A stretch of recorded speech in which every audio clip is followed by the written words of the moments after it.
Okay, today is Friday, July 7th. NBA news, pretty much dominating the sports world. MLB slowing down for the All-Star break. NFL, really nothing's happening much in the NFL world. But all right, boys, we'll start with the NBA free agency. We're kind of in that time of the year where not much is going on, and we have to make mountains out of molehills. Dame Lillard, for sure, biggest name right now on in the sports world, making news.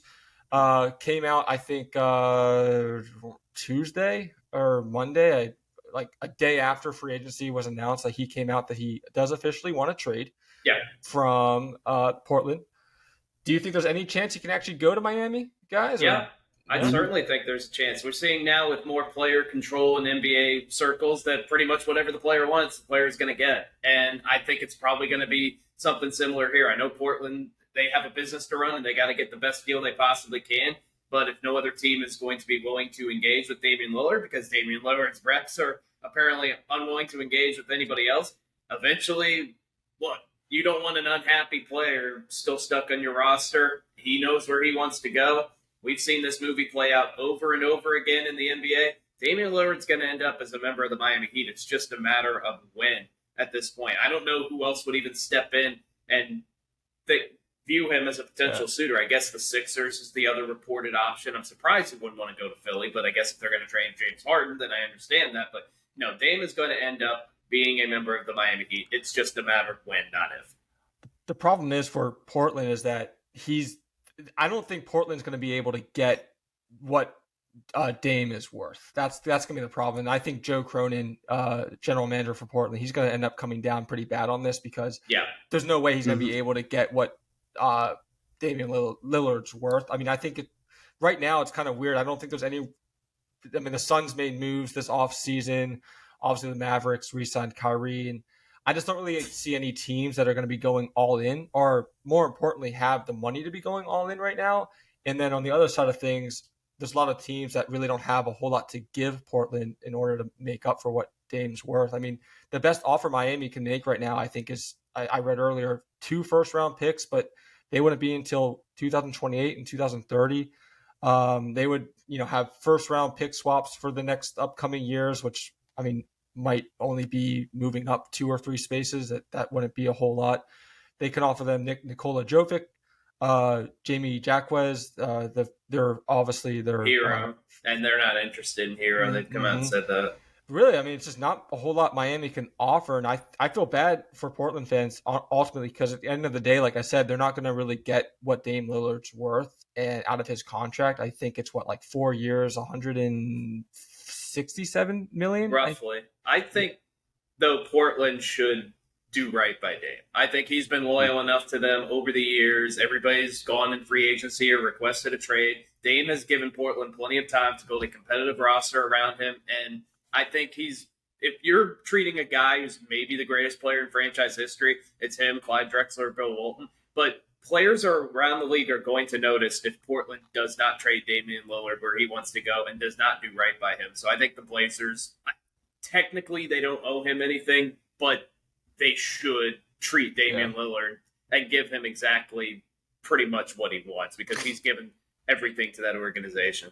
Yeah, I think so too. I think you gotta move on from him now, especially with the team in rebuilding, getting Scoot Henderson in the draft and having all those guards basically. So I think hmm I think they should move on from Dame Lillard. The Heat don't really have too much to offer right now, especially with some of their roster, even restricted free agents signing elsewhere.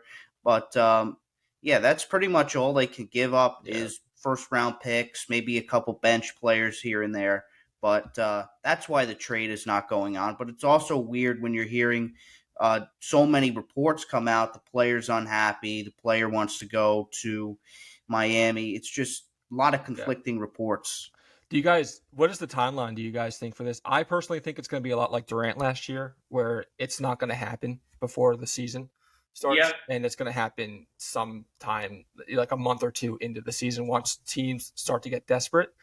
and Portland might be able to go lax on their expectations a little bit. I don't. Yeah. So you guys think the same thing? I don't think it's going to happen anytime Yeah, soon. that's kind of my thought on this. Is I think the Kevin Durant situation is the perfect example. I think Portland eventually they're gonna fold. Like they're gonna have to just take what they can get. I don't think they're gonna be able to successfully trade Dame during the off season. I think he's gonna start the year as a Blazer. He's certainly not gonna end the regular season as a Blazer. I think within a month or two he gets traded, but I would be a little surprised if they traded him in free agency or not free agency in the offseason because of how far apart the sides are right now. But as the trade deadline nears, Portland, you got to get something for him. So the deal will become a lot easier to make when Portland's trade demands are probably going to be significantly lower around the deadline than they are right now. These contracts, though, just going on to other teams and other players, are astonishing just how big these contracts have gotten in the NBA. I mean, Michael Jordan, we've all seen the memes on Twitter right now. Michael Jordan, over his entire career from 84 to 2003, made I think like 94 million, slightly short of that. And then you have these players making. I mean, Jeremy Grant just got paid 5 years, 160 million. Fred VanVleet, 3 years, just under 128 and a half. Kyrie Irving, 3 years, 126 million. I mean, you got these players that are making so much money. I know now they're not getting the same sponsorship deals that Michael Jordan had, and that's where Michael Jordan made most of his money. But it's amazing just how much the bar has gone up. I mean, that's not inflation. I mean, making that much money compared just 20 years ago, that's too much of an increase to blame inflation. I just think it's amazing just how much the bars have gone up for these players and for these deals. And a lot of guaranteed money too in the NBA. That's for sure. Yeah, I mean, it really is amazing. I think, Draymond Green going back to the Warriors, 4 years, 100 million. I mean, they're basically paying for defense at that point. Yeah. Draymond Green does not supply much offense. And Dylan Brooks even got paid despite how he appeared in the playoffs. I mean, 4 years, 80 million. I'm just throwing out numbers at this point, but it really is just amazing. Best job in the world right now is a middle of the pack NBA player. These guys are getting paid like they're franchise legends, and they're not. They're middle of the pack at best. They're bench players. As you mentioned, the number one thing, these contracts are guaranteed. Unlike the NFL, those are not guaranteed contracts. So you know what?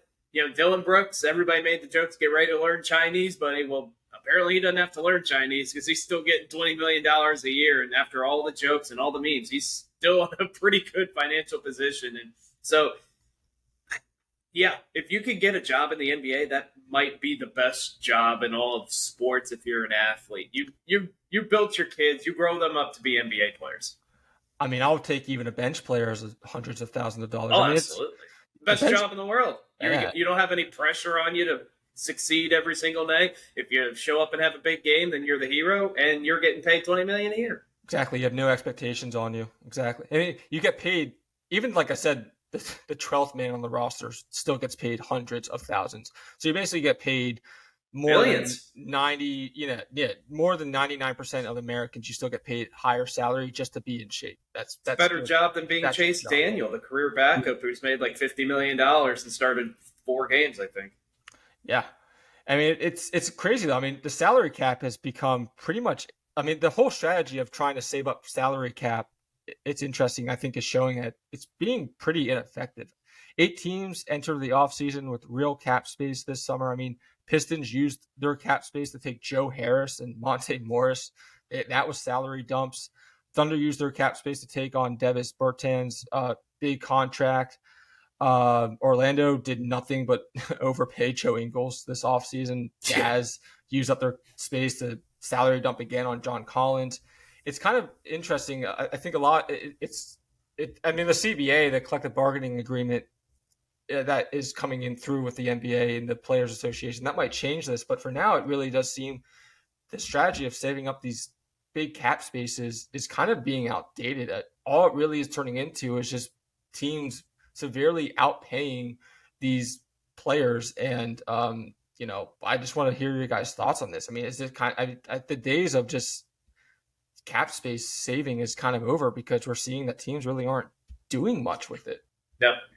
So it's crazy. But winners, any particular winners you guys think of so far for the NBA trade deadline?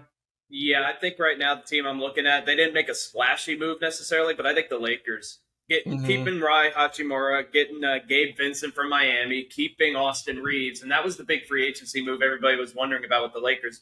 Were they going to be able to keep Austin Reeves with this breakout season? They're able to do that. They've gotten younger, and this is a team that's now really deep. They're a younger team outside of LeBron and outside of Anthony Davis, and they went 19-8 after the All-Star break last year. Of course, got to the Western Conference Finals, and Rob Pelinka now has a strategy of, we need to get younger. We have to make moves that we can re-sign these guys, and they're already doing that. And so they're going to go into next year as a top 4 or 5 team minimum in the Western Conference. I know Phoenix gets the publicity because they got Bradley Beal, but I don't really see a whole lot of depth on that team.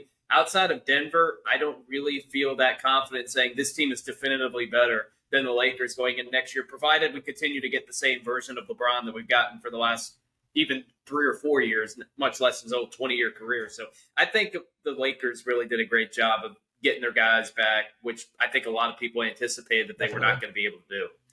Phoenix Suns I think they're my winners so far. I mean, we all know they got Bradley Beal. They got Eric Gordon too, 2 years, $6 million, which actually is kind of a steal, I think. But they got bench players too. They definitely increased their bench. They have a lot more. They're like the Lakers, Zach. They definitely signed up some names that is going to give them some depth on the bench. And honestly, they got rid of Chris Paul, which I think is going to be huge for them. We all said it on past shows how Chris Paul did not fit in that system really that much, and I think he was actually kind of a detriment to the team. We all saw it last year how when they were in the playoffs, the Suns were winning when Chris Paul was on the bench and they were losing when Chris Paul was playing. So I think just getting Bradley Beal kind of like as a trade out for Chris Paul is going to be massive. And like I said, they just got a bigger bench now too, which is going to obviously help them. Justin, anyone you think for a winner that we did not mention, me and Zach? I would go with Memphis, even though with the Ja Morant situation, they did get Marcus Smart.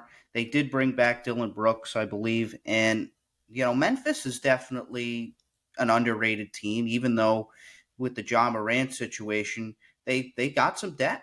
They got some depth, that's for sure. And I think they're going to be a decent team. We'll see, obviously, how the Morant situation affects them. Yeah, then they got Grant Williams for a steal. 4 years, $54 million. Definitely got him for a steal.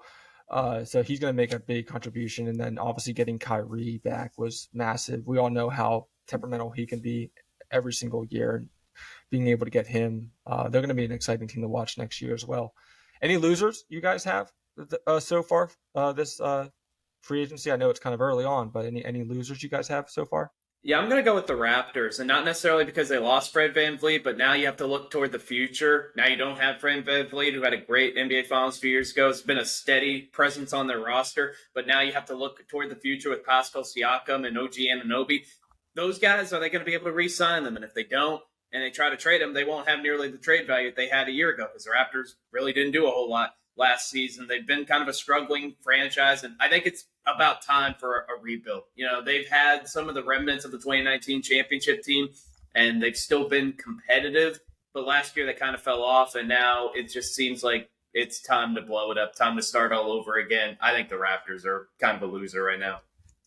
How about you, Justin? Anyone you want to throw in there as a loser? I can say the Celtics. I mean, they lost definitely Marcus Smart and Grant Williams. They're definitely, now they got Jason Tatum and Jaylen Brown also not free agents this year, but in the next year or two, their contracts are up. I know they're probably going to keep them or maybe even let them walk, but the Celtics are definitely, they're losing pieces this offseason. Not Joel Embiid? You don't want to go with Joel Embiid as a loser?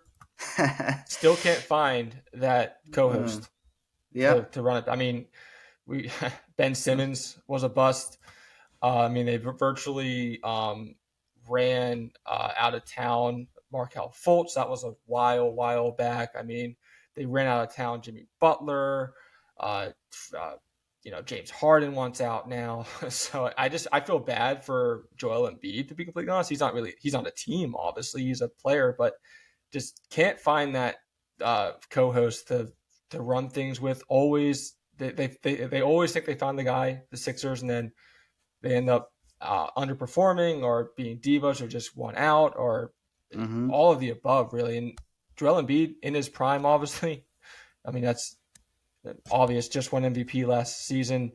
They're not giving him the help he needs, and I feel bad for Embiid because if he had some help around him, obviously would be able to they're a mess right now. The Sixers are just they're a hot mess right now. I think they're a cold mess by now.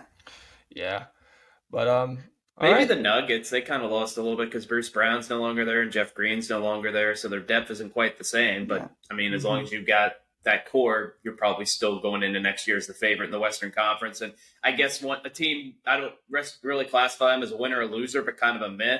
Golden State. I don't really know if Chris Paul, the addition, makes him better. Draymond Green obviously past his prime. I kind of think the Warriors they're done. I don't think they're winning any more championships with the current core that they've got. Yeah, which is a shame because you talk about someone in their prime like Steph Curry. I mean, he definitely was not wasted. He won titles and they got use out of him for sure. But I can't see Steph Curry staying happy if they have another season like they did last year. I don't think Steph ever leaves Golden State. Oh, really? No, I think he's going to be kind of the modern version of Tim Duncan. I don't think he's leaving. It'll be interesting. We'll see what happens. But yeah, Bruce Brown left Denver to go to Indiana. 2 years, $45 million, which that's a big contract. If you want to talk about a winner, that might be one of the biggest for sure. As far as players go as winners. I mean, what is that? An average of 22 and a half? Yeah, a year. 22 and a half in a year.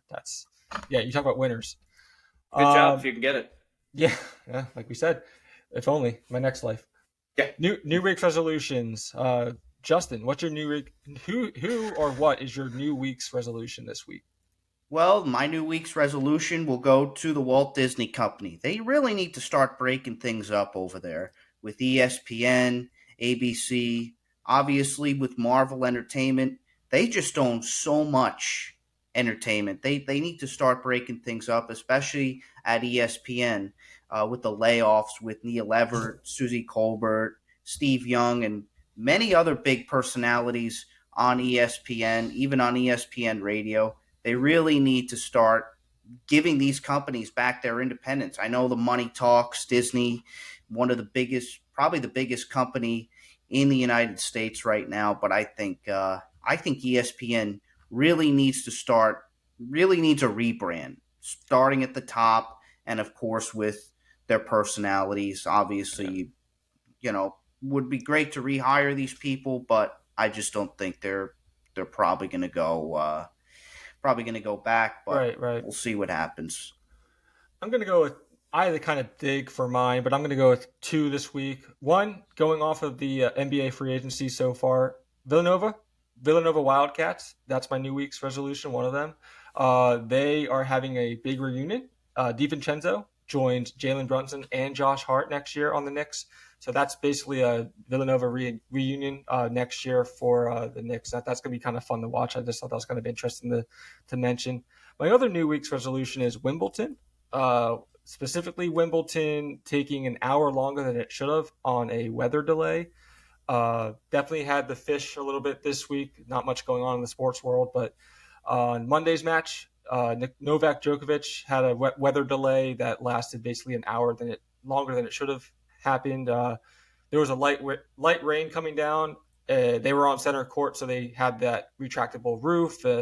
They say that once the roof closes, it should only take a half an hour to restart play, and ended up taking, I think, over like 80 minutes before they restarted play. And the players were complaining, the fans were complaining, and I'm actually very surprised how much of an uproar they had on social media about it as well. I guess there's just not much to complain about or talk about right now in the sports world, but that's my new week's resolution. Next time, maybe close the roof a little faster, and then you wouldn't get so much backlash for the tennis fans out there that they got on social media. Zach, who is your new week's resolution? Yeah, I've got two of them as well. One of them's kind of serious, the other's not. One is the NBA in-season tournament. You need to do a much better job of promoting it. Like saying that the stats don't count in the championship game. Then why are these guys even playing? What is the point? Why you're trying to get people to care about a regular season tournament like, the mold I guess they're going after is soccer that has all these various Champions League stuff and all that. But it's just not going to work. It doesn't work that way in American sports. People don't, it's no different. Like in soccer, they're in very different leagues or in different circumstances. So it means something to win that league. Nobody cares about the in-season NBA tournament. Are we going to hang a banner for that? Is there going to be a trophy for that? Are we going to have major stats for it? Like, I get that the NBA is trying to make the regular season matter again, but I don't really think that this is the way to do it. And so I just think it's a bad idea waiting to happen. And you're doing it in December. Guess what's going on in December? Football. Mm-hmm. People are not going to pay attention. So bad move by the NBA. You want to do that instead of the All-Star game? I might listen to you. Do it during football season. I'm not paying attention. And the other one, security team of Victor Wembanyama, Britney Spears. Seriously? Mm-hmm. Like, that's not a regular average Joe walking up trying to get Victor Wembanyama's attention. It's Britney freaking Spears. This is one of the biggest celebrities in the world. And you could argue in the mid-2000s she was the most famous person on the planet. And if she wants to get a picture with Victor Wembanyama, who's proven nothing at this point in the NBA, you might want to allow Britney Spears to go ahead and take a picture with her instead of slapping her so hard that she files a police report. You can apologize. This is Britney we're talking about. Come on. It's almost one of those stories that you wonder if, like, they planted it just to get the hype up even more. Right. Because I thought it was a parody when I'm like, no way, this ain't real. Yeah, and then it's always funny too because you hear so many different reports on like Twitter and in social media. It's kind of like a whisper down the lane type of scenario where you end up hearing so many different stories and you don't even know which one's true anymore. Right. But yeah, no, I think it might have even been something they planted just to kind of get the hype up. With not that he needs any more hype, but people aren't really talking about him right now. I think they want the Spurs and just the NBA in general definitely want people to keep talking about him leading up into the season to keep that hype going. And, you never really know with stories like these, if, what's planted, what's not planted. But yeah, I agree. You can't do that to Britney. Free Britney again. Yep.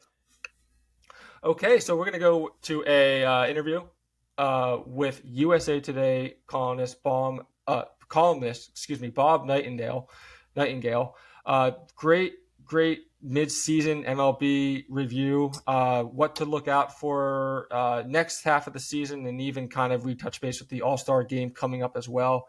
But yeah, great interview with him, and we'll just go there right now. Again, Bob Nightengale, USA Today baseball columnist, and here is Bob.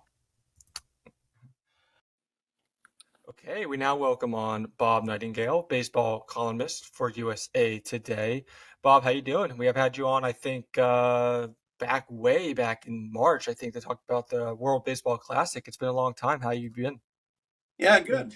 Look forward to going to Seattle for the All-Star game and finish up the first half. Well, let's talk about that. So it's been kind of a weird baseball season so far. Teams that spend a lot of money this offseason not doing so well, and then teams that notoriously don't spend that much money doing very well. I mean, Tampa Bay Rays, for example, one of the teams that spend very little money each year. I think they're actually one of the lowest spending teams this upcoming season, and they're the best team in baseball. And you got the Mets and the Padres spending close to millions of dollars on their roster, and they're at the bottom of the pack. So just what has just been going on this year as far as these teams that have spent this money and that haven't been able to really perform and give what their fans need? Yeah, so it's become a young man's game, and I think with the new rules too, the young athletic teams have taken advantage of it. So yeah, you're right. So you see teams like Tampa Bay, Baltimore, Arizona, Cincinnati, small market teams who are running wild and on the base pass and making things happen. Where here the Mets and Padres, the same record, 5 games below 500. They entered the final weekend of the first half against each other. So both teams are starting to play better, but both teams severely underachieving. And we'll see what happens. I think if either team, particularly the Padres, miss the playoffs, I think may go down as the most underachieving team in baseball history. Wow. Yeah, I mean, I think the Padres are. I think they're out of playoff contention as of as of right now. Mhm. Correct? Yeah, Yeah, it's. I mean, contention's like within 5 games, so neither team's within 5 games of a playoff berth. I think it's going to happen. And we saw the Washington Nationals, 2019. We saw the Phillies last year. They made the World Series and they were dead and buried too. So yeah, you never know. Can't count anybody out, or not too many teams out at this point. But yeah, been grossly underachievers for sure. Well, let's talk about that. So, out of the teams that I did mention that had high hopes, Mets, Padres, Dodgers are certainly in there. Yankees, less extent. I mean, Aaron Judge has been out all season. I think the Yankees also have had the toughest record so far. What out of all these teams that that have been underperforming so far? Which of those teams do you really expect to make a second Second half push. second half run? Thank you. Yeah. Yeah, I would think I think the Yankees, when they get Judge back, they should get a wild card spot. They're not going to knock off Tampa. They're not going to surpass Baltimore, but I think they'll be in. Philadelphia, they're doing like they did a year ago. Started taking off about a month ago. I think they get in. We'll see what the Mets and Padres. I think the Padres miss out. I'll be curious to see if the Padres don't change their fate in here. What do they do? Do they try to trade Juan Soto again? Do they trade Josh Hader? I don't see the Mets doing that. I think they could trade away Tommy Pham and those type of guys on expiring contracts.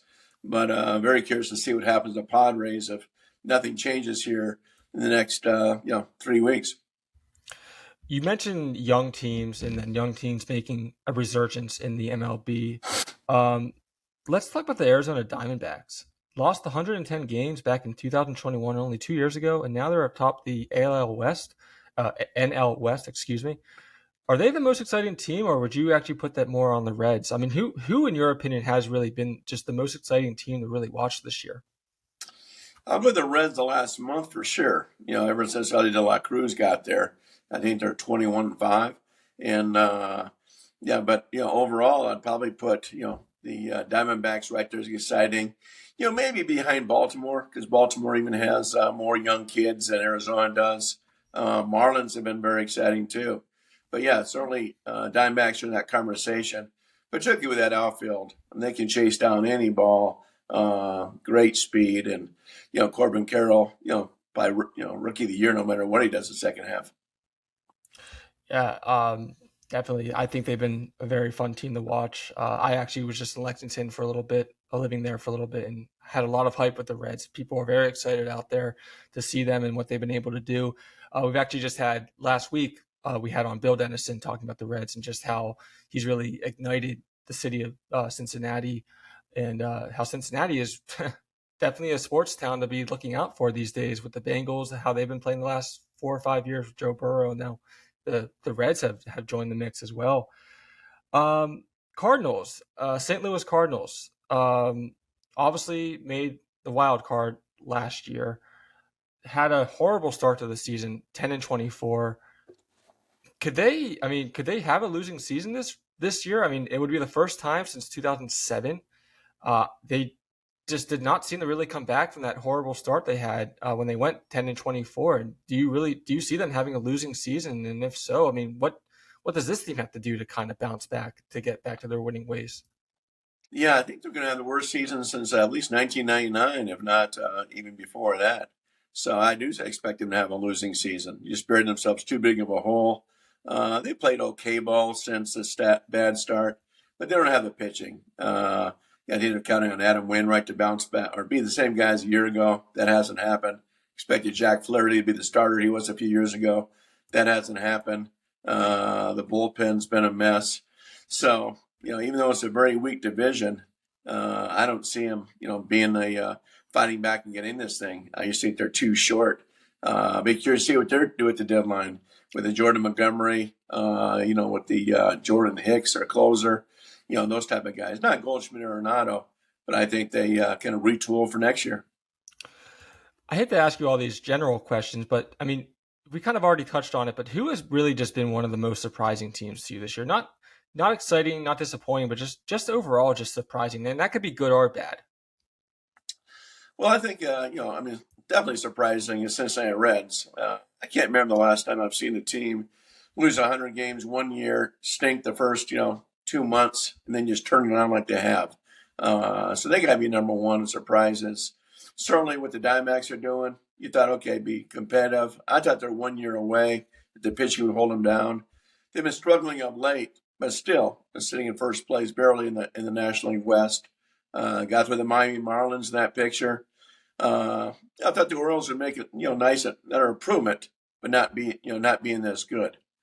And then on the flip end, certainly the Mets and the Padres bound, are top of the list as far as disappointments. Particularly the Padres. I think they have 11 All-Stars. That team is almost, World Series or bust. Everybody's picking to win the division. I did too. And but yeah, it's amazing just how bad they've been.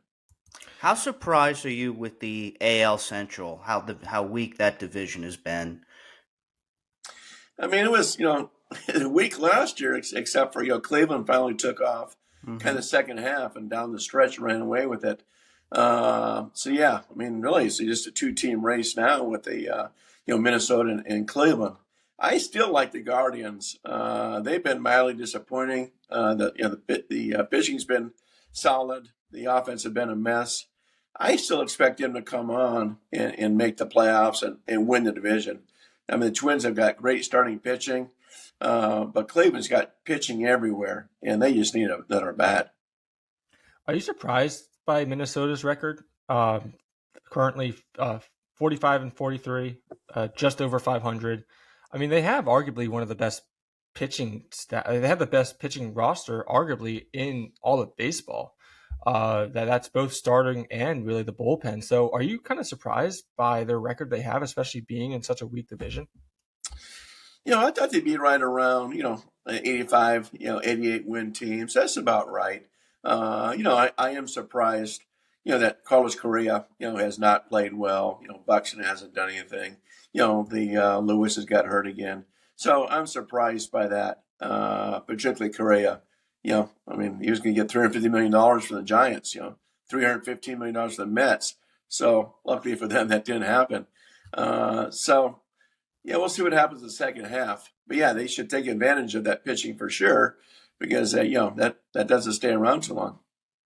Yeah, I'm looking at their batting average right now. I think the Twins are 24th in the league in their batting average at just under .23. So it's just the hitting. They just can't have that offense. But like I said, the pitching I think really is the best in the league. I think they have the best ERA right now at just over 3.5. So that, I mean, definitely pitching is on par for them. It's just if they can get that hitting and batting and offense in general just under control going into the second half of the season, they should be in good shape, and we'll see what they can do, especially being in such a weak division, like I said.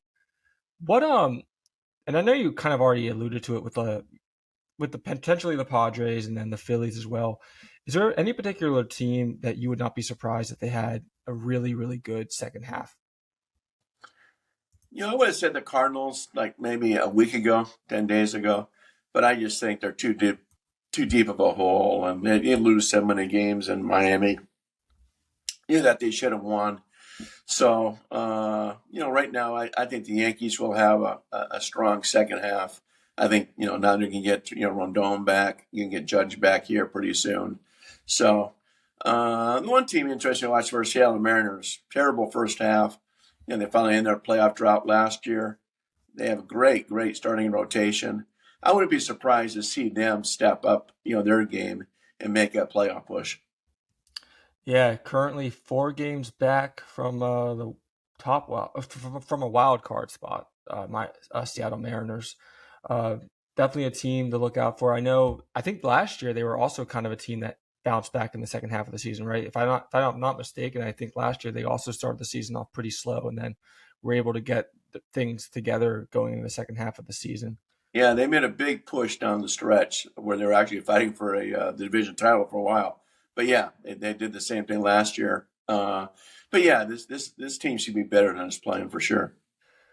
Let's go back to the Mets. have the highest payroll right now in MLB, which is not surprising. We all know what they were doing in the offseason. Just and right now, they're 6.5 games behind a wild card spot in the National League.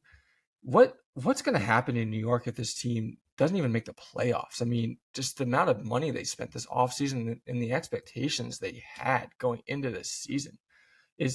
Would you call it unacceptable? I mean, what do you even expect the fans to say to this team that had so much high hopes? Yeah, I mean, it's the largest payroll in baseball history. You throw in the luxury tax, it's going to be a $500 million payroll. So, yeah, I don't think they're going to fire their GM, Billy Upler. I don't think they're going to fire manager Buck Showalter. I think they will bring in David Stearns, the former GM of the Brewers, to oversee all the operations and go from there. I was just talking to Max Scherzer about this last night. And Scherzer said, every team has talent, but doesn't guarantee success. Just the things that could go wrong did go wrong, particularly in June. They played much better in July, swept the Diamondbacks. First time Diamondbacks been swept all season. So we'll see what happens. But yeah, a lot of talent. It would be unacceptable for them to miss on the playoffs. Same with the Padres. The Padres have a $100 million payroll that's less. They went all in on this thing with huge contracts. And you can go pound for pound. I think the Padres have more talent on paper. What do you think the Blue Jays do in the second half? Yeah, they're starting to play better. Same thing. They've been a disappointment, mild disappointment. So they need their guys to bounce back. Particularly on the pitching side. We'll see what happens. Manoah's now he's coming back, and on Friday night, we'll see if he can regain what he did a year ago. So I just think I think to make the playoffs, we'll see. But I think they've underachieved too. They got a lot of talent. I picked them to win the division, and they're hanging around, but they're not just treading one way or the other. What do you and again, I apologize for all the general questions, but what do you think is like the most lopsided division right now? What do you think is the most going to be the most competitive division going into the playoff run at the end of the year? Well, on the top side, certainly the National League West. I mean, you got three teams separated by 2.5, 3 games with the Diamondbacks, Dodgers, Giants. I don't see the Padres making a run for the division. Obviously the Rockies aren't. So I think that'll be the most competitive stretch down the way. National League East, Atlanta's a superpower. But when you have the Mets in the division, Phillies in the division, Marlins in the division, that's a tough division. I'm not saying the AL East. AL East is a superpower, with everybody, fighting for a playoff spot. But the National League East is intriguing as well. Take away Atlanta, he's already got that thing pretty much wrapped up. What any particular team that you think will be the most exciting to watch? I know, like I said, you already mentioned some teams that you expect to show up in the second half of the season. Is it going to still be the Reds? Is people, for the baseball fan out there that may be more of like a casual baseball fan, what team or group of teams or even like division, if you want to go broader, should they really be looking out for? And if they're going to watch any baseball game, what team should they really be tuning into second half of the season? Well, probably the Reds, just all the young guys, and in Baltimore too. Baltimore's called up like 5 guys the last year, top prospects. They may be number one on the list. What they're doing. And this team averaged 110 losses 3 or 4 straight years there. They got that thing just like the Houston Astros did. And Cincinnati would be interested to see if they go get a pitcher at the deadline. They need another starting pitcher. It's amazing what they've done, with Green, Ashcroft, and Lodelo on the injury list. They need a starter bad. But if you got through this painful rebuild, I'm not sure you go all in. You make some modest improvements, but I don't think they're going to suddenly trade away their top prospects just to go for this thing. You mentioned Atlanta. Currently top of the NL East right now, of course. Actually 8.5 games above even the second place Miami. What have they been doing so well? I know they were probably I think behind. I think they actually were the betting favorites coming into this season to win the World Series, if I'm not mistaken. I mean, what have they been doing so well as a team? Has it been more the defensive side, like the pitching, or is it just more their hitting and their offensive prowess that has gotten them to where they are? Yeah, just all around. Yeah, I'm not sure if they were the favorites or if it was the Mets or Padres, but yeah, right there. Uh, uh, but yeah, just an all around great team. They've had injuries. I mean, Soroka's, all those guys, all their, stud guys have been, all those guys have been hurt in the rotation, but yet, they've managed to, overcome some bad starts by Michael Harris and guys. Dansby Swanson was gone. Von Grissom didn't turn out, and here's Arcia, starting shortstop now in the All-Star game. And Ronald Acuna, as much as we want to talk about Ohtani, I mean, he's putting up a historic season.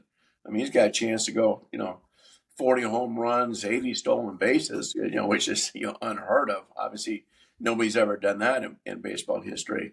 But he's a clear-cut, unanimous MVP right now.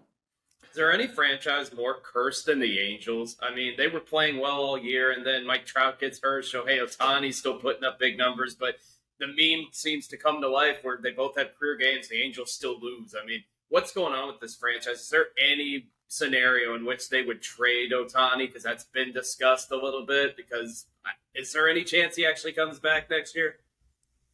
Well, they still like their chances of bringing him back. And their view is even if they fall out of this race completely, once you trade a guy, he's not coming back. The Red Sox learned that when John Lester years ago traded away the Oakland A's. Lester planned to, stay as a free agent. And, once he found out, hey, life's okay outside Boston, he left. I think the fears with Ohtani, the same thing. So, yeah, it's amazing all the injuries they've gone through. Like a cursed franchise back to the last 30 years. Just, crazy things that have happened to him.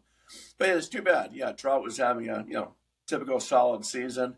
He was the one, behind protecting Ohtani in the order. Now you're really going to pitch to Ohtani. And, Anthony Rendon has been a massive bust. He's not performed. One of the biggest, current busts in all of baseball. It's a better, well-rounded team than we've seen in recent years for the Angels. So it's a shame what's happened because they certainly had a chance to get a playoff berth. Maybe they still do, but they've been struggling lately, and now it could get worse.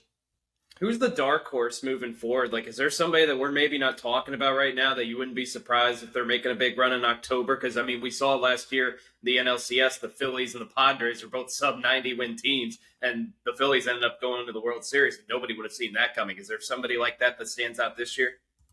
Seattle Mariners could be that team. They got the starting pitching. They're starting to play a little better of late. Just with that pitching, they can ride that thing.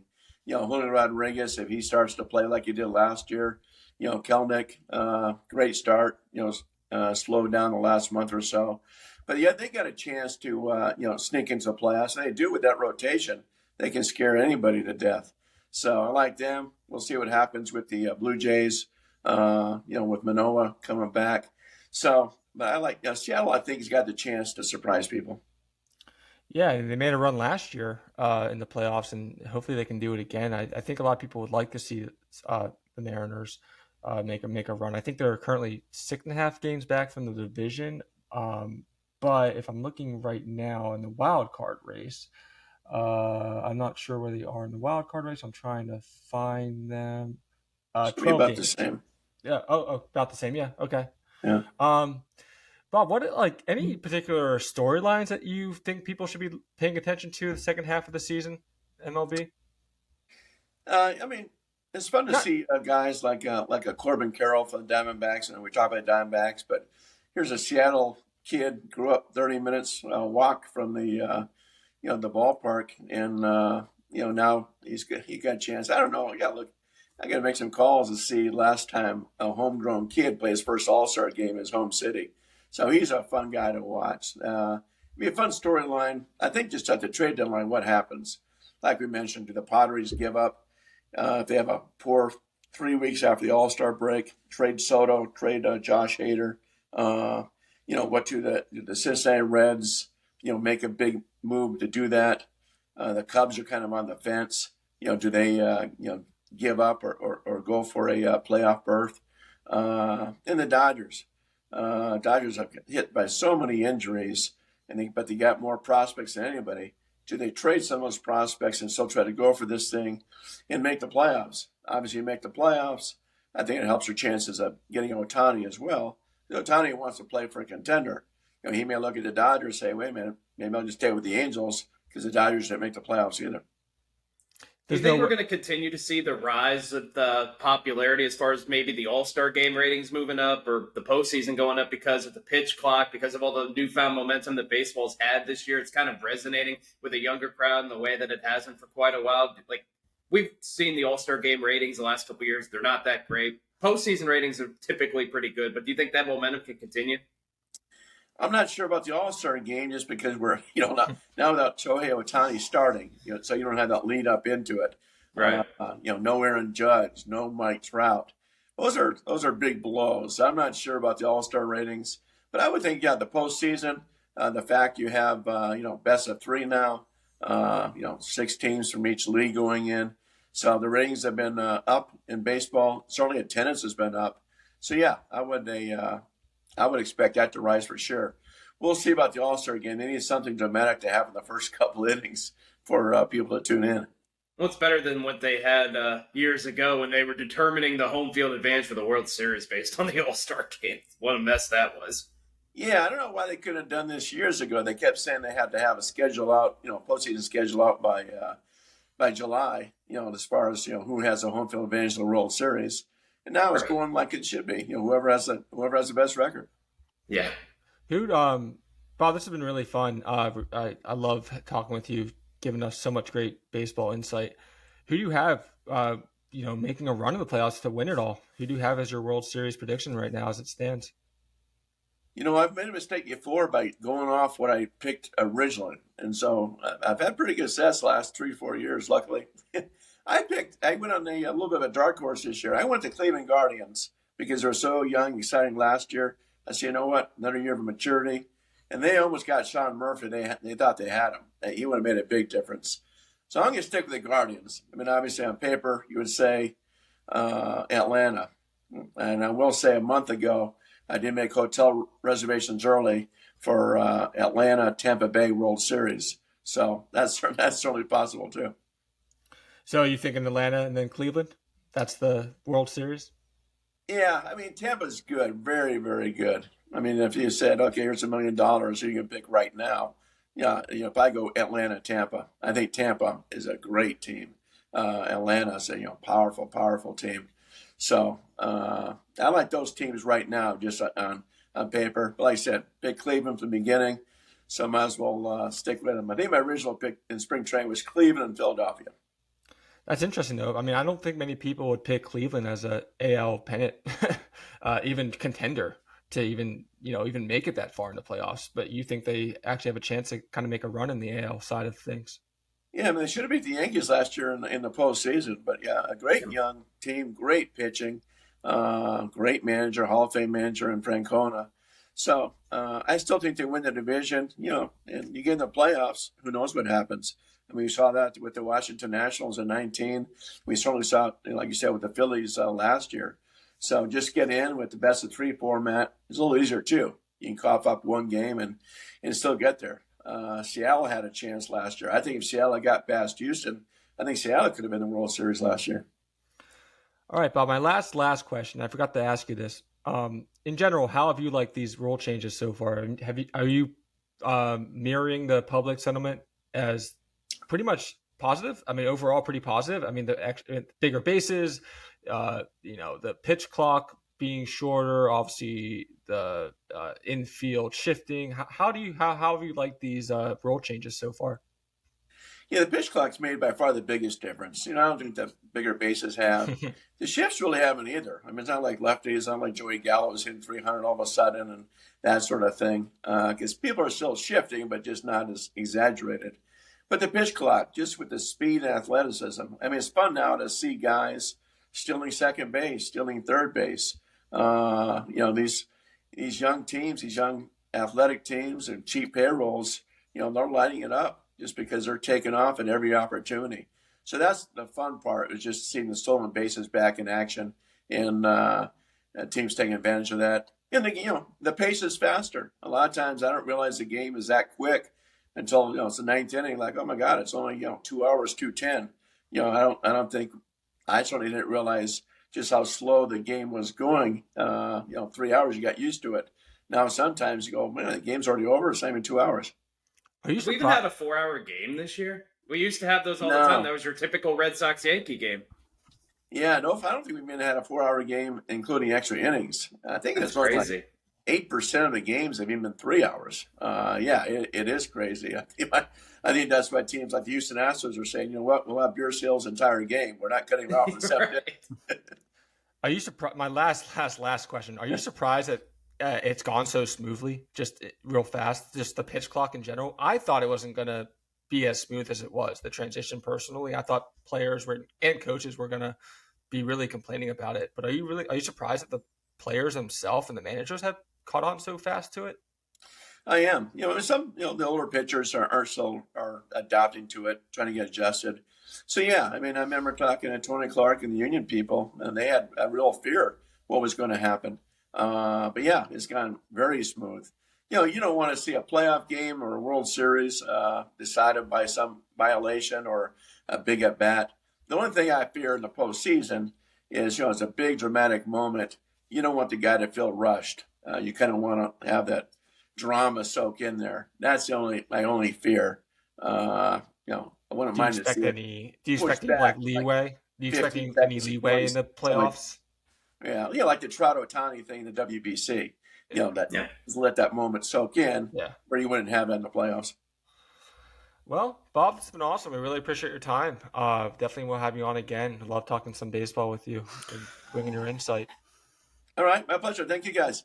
All right, thanks, Bob. Bob Nightengale, columnist, USA Today. We'll do this again sometime, okay? Okay, sounds great. All right, take care. Bye.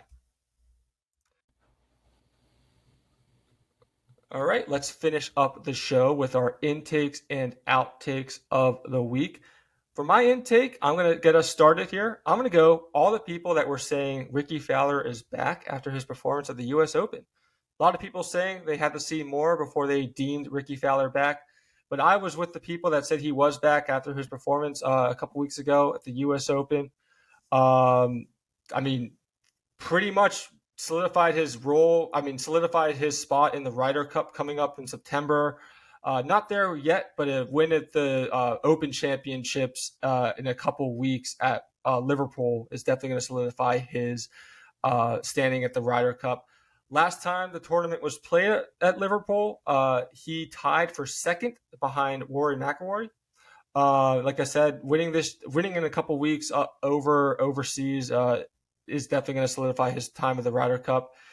Just in general, he finished top 10 in 3 of his last 4 events that he played on the PGA Tour. Statistically speaking, he's actually playing better than Scotty Scheffler, Brooks Koepka, Xander Schauffele, and Patrick Kentley. Number 35 in the world golf rankings and number 10 in the data golf rankings, which is, you can argue, even more important after this, the LIV PGA debacle and split. You can argue that the data golf rankings are actually even more important than the world golf rankings right now. So Ricky Fowler, definitely back. All the people that were saying that he was back, you were right. I stood with you then, and I, of course, stand with you now. Of course, just won his first PGA tournament last weekend at the Rocket Mortgage tournament, first time, 2019. Ricky Fowler officially back. Zach, who's your intake of the week? Yeah, I'm with you. Ricky Fowler's officially back. My intake this week is everybody that says that Damian Lillard has all the leverage, because he absolutely does. Eventually, he's going to end up being a member of the Miami Heat.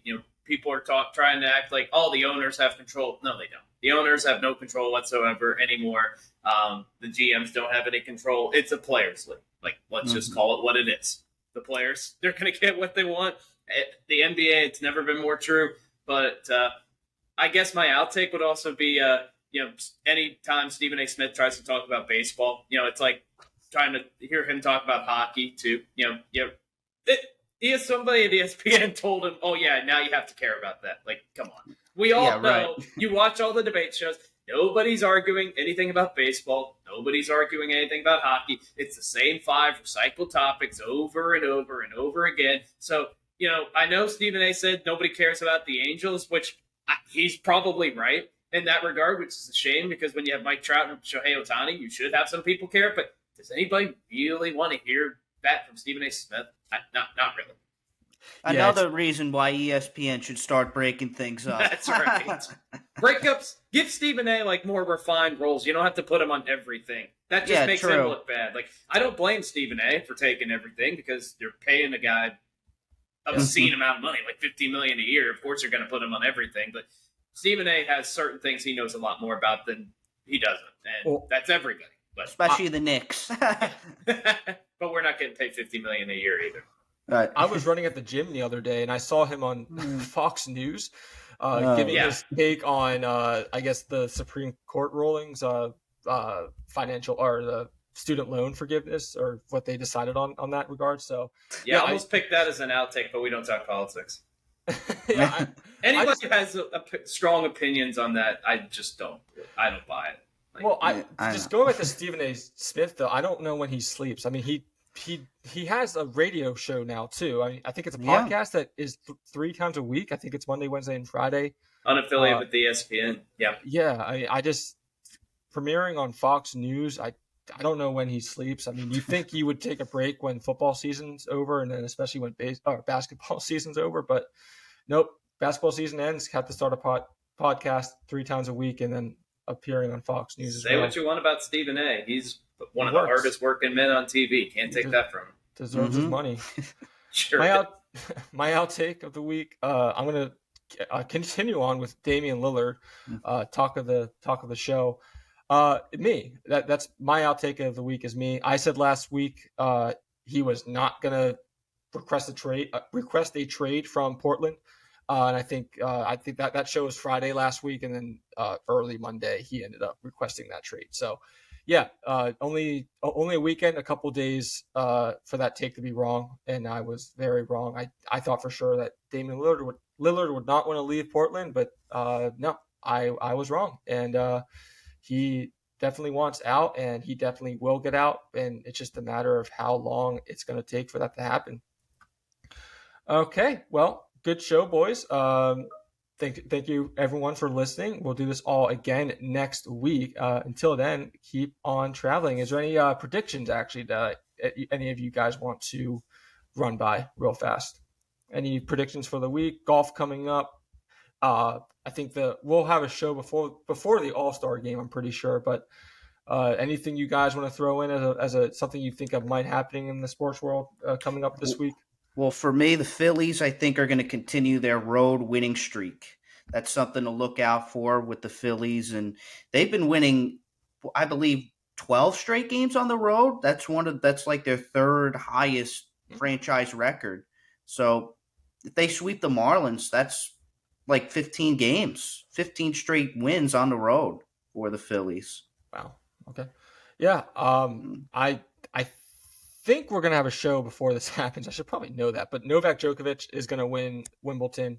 That's not really a hot take, a hot prediction, but I do think he's the dominant player right now. He's definitely not number 2 in the world, which he's currently ranked. He's definitely number 1, saying he's playing the best he's ever played. He's going to end up coming up winning Wimbledon, but we'll see how that prediction holds up next week. Zach, anything for you before we head off? Reds will keep on rolling. They're up 2 in the NL Central. They've won 8 of their last 10 games, and this might be the most fun team in baseball to watch right now. So I think the Reds are going to keep on going. I think they've got a real chance to win the NL Central, but they certainly will be in first place by the All-Star break. And I think they'll be in first place minimum by the end of July. Yeah, Bob Nightengale, also interview with him. He just said that they were the most fun team to watch first half of the season, and that they're actually going to be the most fun team to watch in the second half of the season too. I think so. So yeah, we'll see. Hopefully they can keep on going. Can we just bar the AL Central from the playoffs? Like, the Twins are 45 and 43 and they're in first place. Like, yeah, come on. You got to win at least, I don't know, 87, 88 games. Like, be average to make the playoffs. Yeah, no, it's yeah.